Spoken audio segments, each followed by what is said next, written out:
Hello again everybody, Sam here, Let's Go Going Throw, back here again for another video. It's been a while, I know, since Auto Assembly. Well, that's done and dusted now.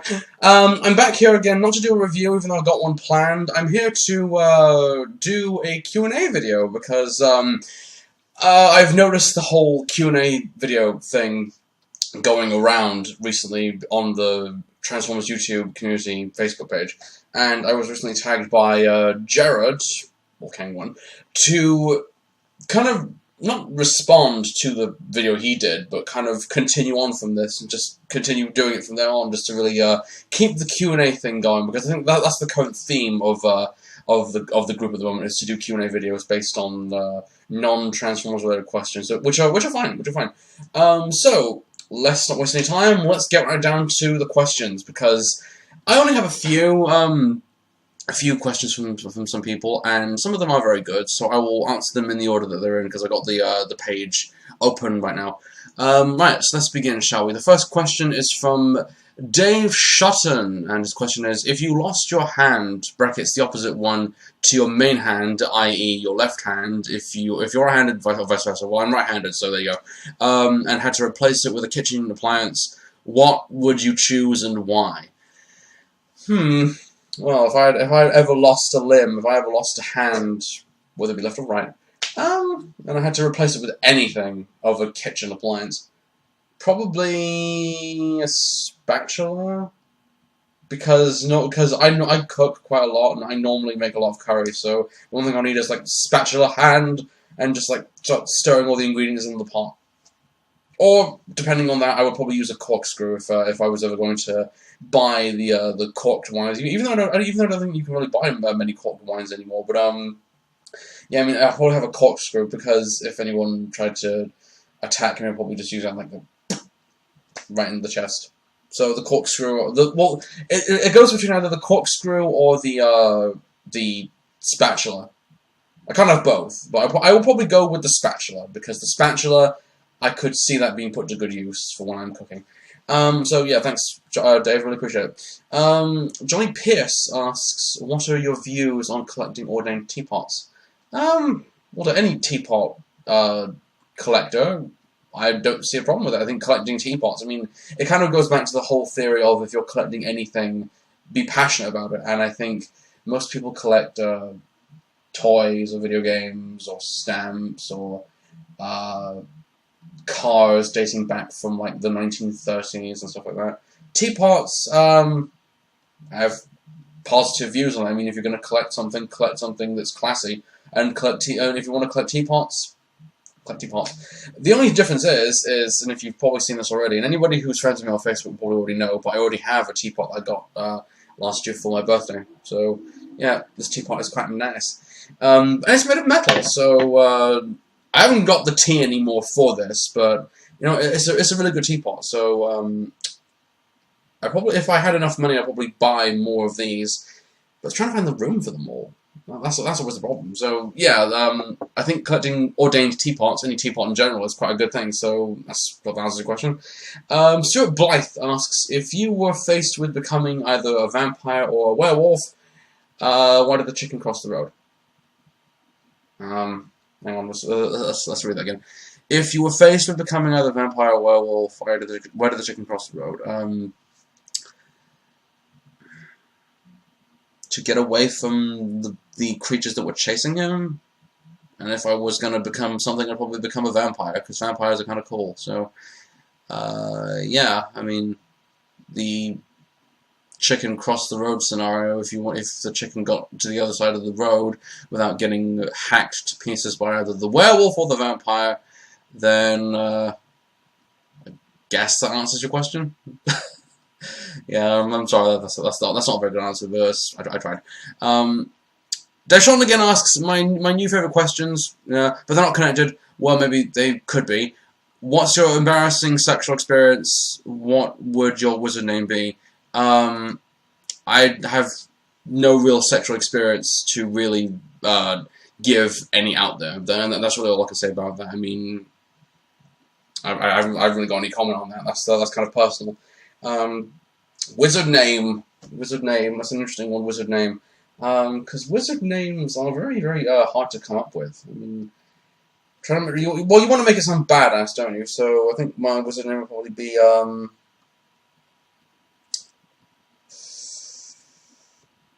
probably Doomgaze. Doomgaze or Soraz.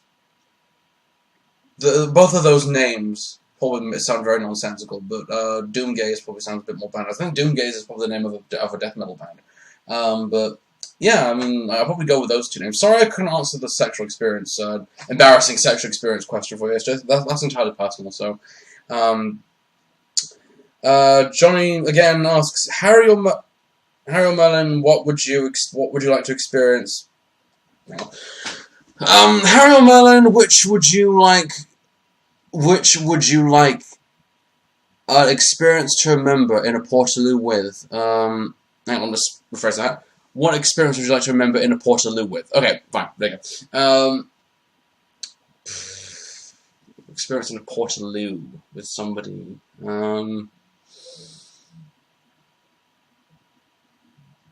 Kim Kardashian? Yeah, I guess. Yeah, I mean, probably either her or... Well, if it was Kim Kardashian, I'd probably do it somewhere a little bit less enclosed than Portaloo, because I find that those places are very enclosed to moving around, and you're confined to just standing on the toilet. If you would probably get into that whole business with sharing an experience with somebody that you really want to be with, especially if it's a celebrity that you really have a crush on. And I don't have a crush on Kim Kardashian. I think she's fine for all the wrongdoings she does, but Kim Kardashian was the first person that came into my mind. Probably, yeah, Kim Kardashian, or maybe, probably Christina Aguilera. Again, another name I just randomly pull out of my head. Not very good choices, I know, but I'm sorry. Yeah, so that's a bit of a weird question, but it's an interesting one. It's an interesting one for it to be weird, so I appreciate the question. Paul Gowland, I think his name's Paul Poe. You know, I could be addressing the wrong person. If I am, I'm sorry. But Paul Gowland asks, "Would you eat a person if it wasn't illegal?" Probably. I've got no real views on cannibalism, except that it's not a very pleasant thing, especially because if you're eating a person, you want to make sure that that person is clean, because the worst thing that you could have is germs. Especially if you're eating like a homeless person, and then it backfires, and then you end up having diarrhea from whatever mud that the person's been rolling around in, or whatever filth that person's been rolling around in. I probably would eat a person if it wasn't illegal, but then I'd have to move to somewhere that is very secluded, where the law does not apply to people eating other people. I can't remember the name of the location that was filmed in Cannibal Holocaust, but probably have to move there and do that, I guess. But yeah, I would probably eat a person if it wasn't illegal. If I had nothing else to do, I probably would. But on a normal, regular basis, I wouldn't. It's too messy. Matthew Adams asks, ooh, this is an interesting question. Matthew Adams asks, what is the best out of Beast Machines and Disturbed? I did say non-Transformers questions, but this is an interesting one because he addresses my two favourite things. The best out of Disturbed and Beast Machines. I don't want to dwell on these questions, because these are two very important things of mine. Beast Machines in particular is one that I really enjoy. Beast Machines as a series I enjoy because it was something to really bring new to the Transformers series and continue from Beast Wars. And the dark tone of it really, it shifted the main characters from a much more, I don't want to say jovial setting, but it moved them into a much more different setting where they were no longer at, well, they were still at war with Megatron, but they were kind of really fighting. They were on the run from Megatron and being hunted down like regular animals. And the philosophical tones of Beast Machines I thought were very interesting to really get into, because yeah, You know, at that point, Transformers was kind of really losing my interest. I think Beast Machines, when that came out and when that finished, I really enjoyed it for what it was doing. And with Beast Machines, even though there were a few changes to the characters like Rhinox and Rat Trap, I didn't really have a problem with that. I mean, I approved of the show's decision to really do what they did with the characters. And really, that level of storytelling in Beast Machines is one that I think is quite rare to really be, well, not accepted, because I remember the whole scenario with Bob Skir getting sent death threats because of all this shit. I think he was supposed to attend a convention and he got sent death threats, which is a bit immature. Regarding Beast Machines, and I'm just trying to think why, though, because I really did like Bob Skir's writing in Beast Machines. I think it was very strong writing. It did have a few problems here and there, but I think for the most part the writing in Beast Machines, with people like Skir and Eisenberg, Marty Eisenberg, were very good. Was very good writing. So that's Beast Machines. Disturbed. I do like Disturbed. Disturbed is a fantastic band.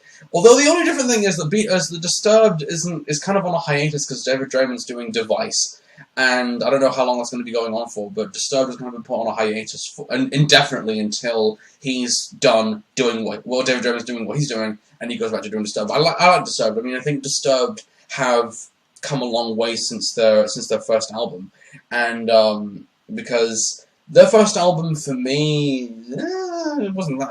I didn't really like their first album that much because I'm one of the very few people who really can't stand the song "Down with the Sickness." I mean, it's the "Down with the Sickness" and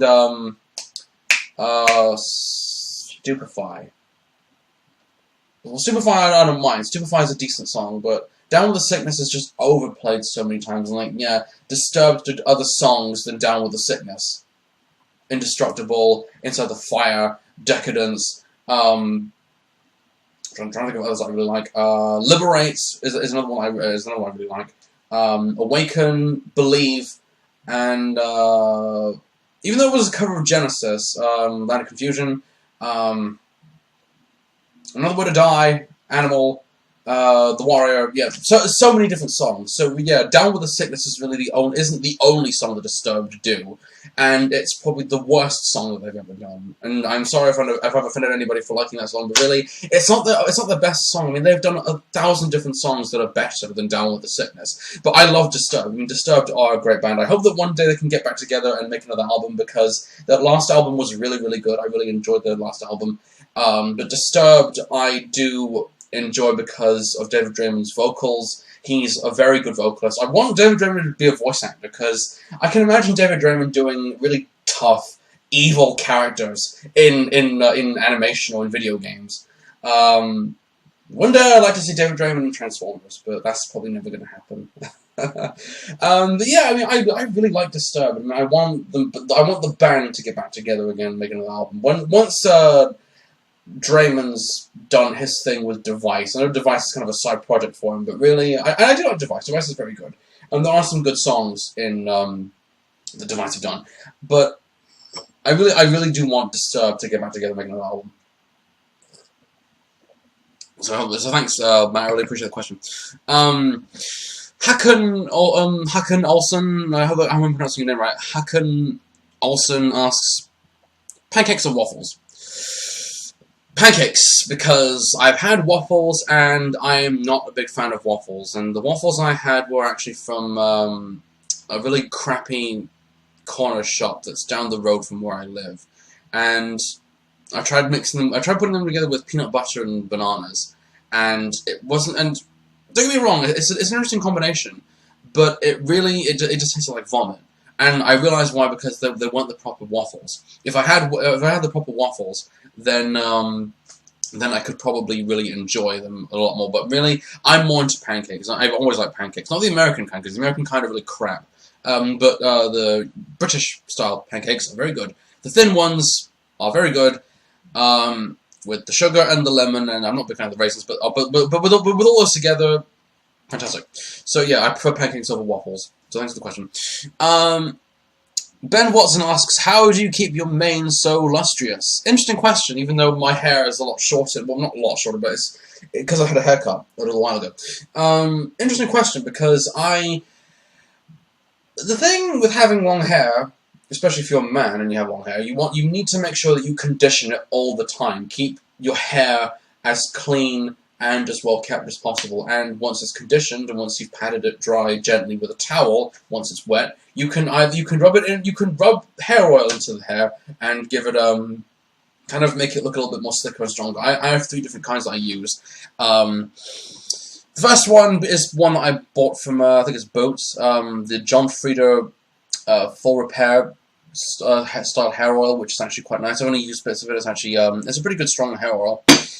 This one from The Body Shop, which is actually a cocoa butter beautifying oil, which is used mostly for body, face, and hair. And I tried it with my hair, and it actually is, it provides a much more slicker, stronger feel. But the problem is with this is that it makes my hair feel greasy, so I don't use this one nearly as much.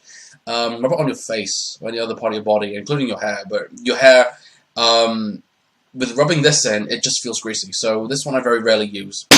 And the one that I'm currently using at the moment, even though it's nearly empty, is one that I bought from Boots as well, which I tore the label off. It's from L'Oreal, and it's, yeah, I've been using it that much. It's very, very, very small amount of hair oil. It's, yeah. I rubbed it in this morning, but yeah, I mean, that's how I normally keep my hair lustrous, even though my hair is not lustrous as much as it used to be anymore. But you know what? It's growing back. You can. Can you say it? No, that's fine. Even though it's fine, even though I have fine hair, it's growing back because I had the haircut a while ago, and that's how I normally keep it lustrous, is by using different kinds of I use different kinds of hair oil, but don't use all the three. Don't use all the 3 at the same time, because I think it makes your hair more greasier the more oil you add, and it will make it even more greasy if you rub it into your scalp. So yeah, that's all that. Harry S. Algregorn Dudley H. and I know him best. Asks, what is your fascination with sitting on benches and looking moody? Interesting question. I had a feeling he would ask this. Interesting question. I mean, I like sitting on benches and looking moody. I don't know why it is. I don't know why whenever I normally take a picture, I always look like this. Like just my face is looking so directly at the camera and kind of looking a little confused and lost, and like my face is like this. Maybe I'm not in the right mood when it comes to taking photos, because normally when people would take a photo of me, I always look like I'm staring at a squirrel or a duck or something, and I'm not the best photographer. But really, whenever I take a picture of myself, it always ends up being very moody for some reason. I really don't know why. Could it be because I don't like smiling? Is that the appropriate answer that you would like me to tell you? Is that I don't like smiling because it doesn't help my face. That's a ridiculous answer. I don't look good smiling. I don't know what more you can say. I don't know what more I can say about that. I mean, I like to smile, but I don't smile like an idiot. So whenever I take a picture of myself, it always ends up me looking directly at the camera. Just either I'm sitting in my chair, or on my bed, or in the garden, or anywhere else that I carry a camera around with me. I always take a picture of me looking very stoic. I don't know why that is. So I hope that answers the question. Barry Shaw asks, Gundam or not Gundam? I haven't really been paying any attention to the Gundam series for a while, if I'm being quite honest. I mean, the Gundam series has kind of got away from me in recent years. I mean, my first series was Gundam Wing, and I did like Gundam Wing a lot. Gundam Wing was the first Gundam series I ever watched, and then from there I watched Mobile Suit Gundam, the original Mobile Suit Gundam, and it was pretty good.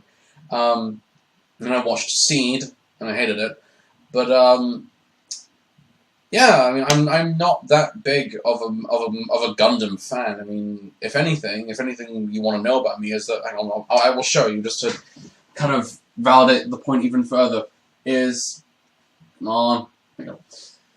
It's if If I had to pick any sort of mech-styled anime that I could really get into, I am a big fan of the Macross series. This is the YF-19 from Macross Plus, the Revoltech toy, which I still have to review.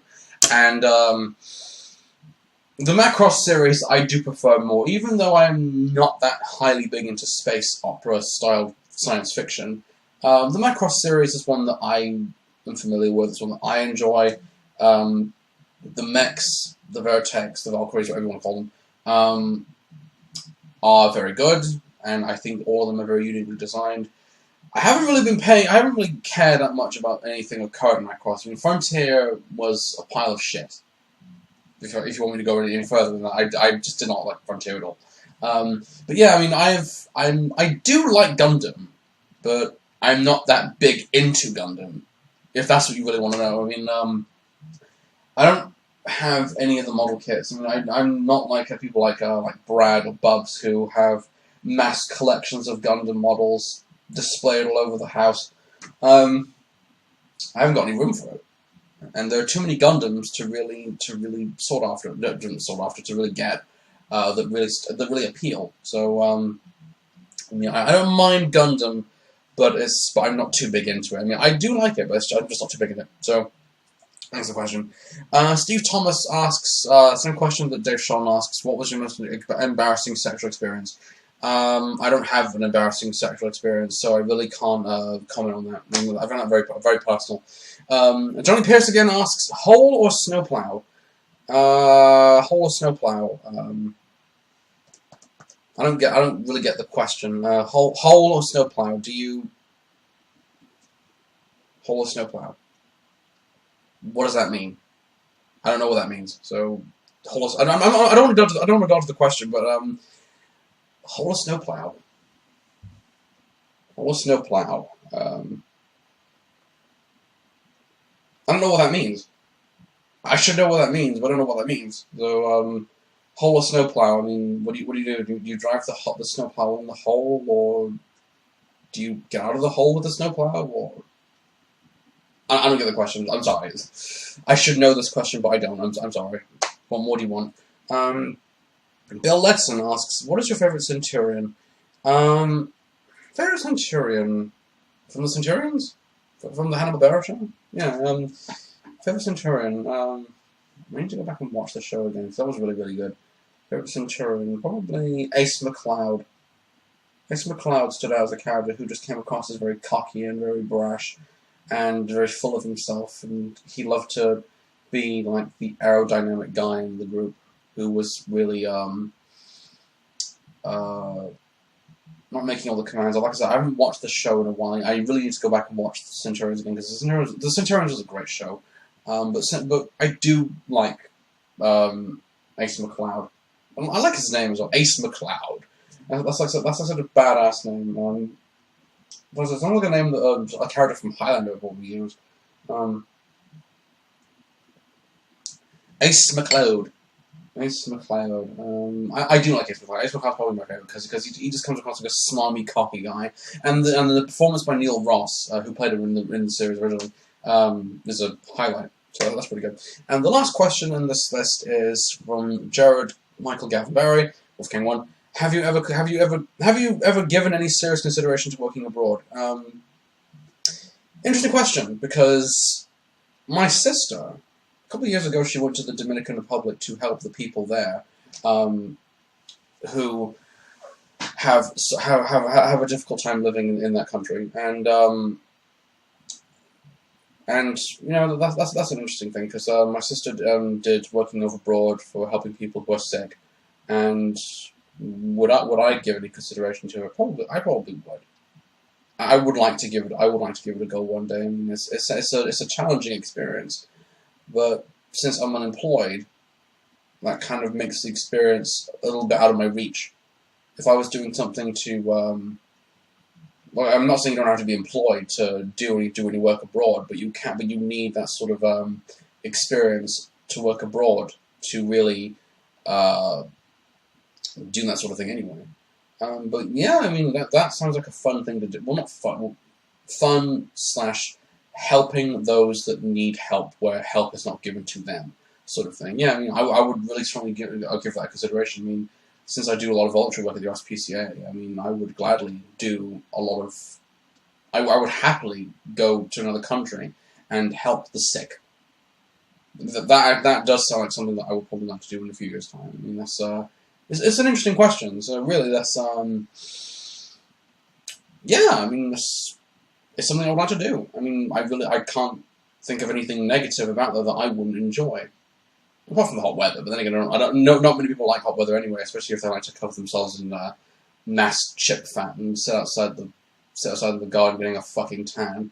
But yeah, I mean, yeah, but that's something that I'm quite interested in. I mean, since my sister did it, I would like to do it too one day. I mean, I need the kick up the arse to get the motivation to do it. I mean, I want to do something like that. It actually sounds a lot of fun. So, yeah, Jared, thanks for the question. Thank you again to everybody who asked me the weirdest questions ever.